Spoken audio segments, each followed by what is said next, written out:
السلام عليكم ورحمة الله وبركاته. دمان وإن السلام أصحاب تميل كاستأذنوا على ذلك جبتان وشكر محمد علي شكر مسلا سيدا وتقانان ساك الشقة الله صعبا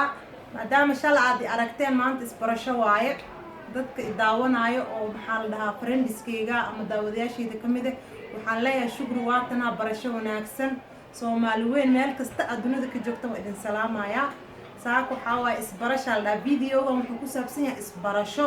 shukri wax badan maadan arkin shukri waatana islaantan waaye xaajidan waaye marka iska barta waxa idin leeyahay walaalahayga meel kasta aad joogtaan ilaahay niigu nabad yeelo meel kasta aad joogtaan ilaahay niigu amaansado ilaahay dalkeena nabad nooga dhigo maxaa la dhahaa hadda waa kaasay shukri masala waa kana waa u jeedaan waa arkaysaan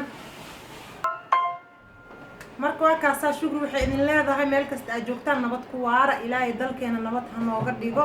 aadan idin jeclaa asxaabtida daawadayaashayda sida wanaagsan ay ila soo xiriirtaan aad wax walba igu soo gudbisaan waxa idin leeyahay waa mahadsantiin meel kasta aad joogtaan assalaamu calaykum waraxmatullaahi wabarakaatuh.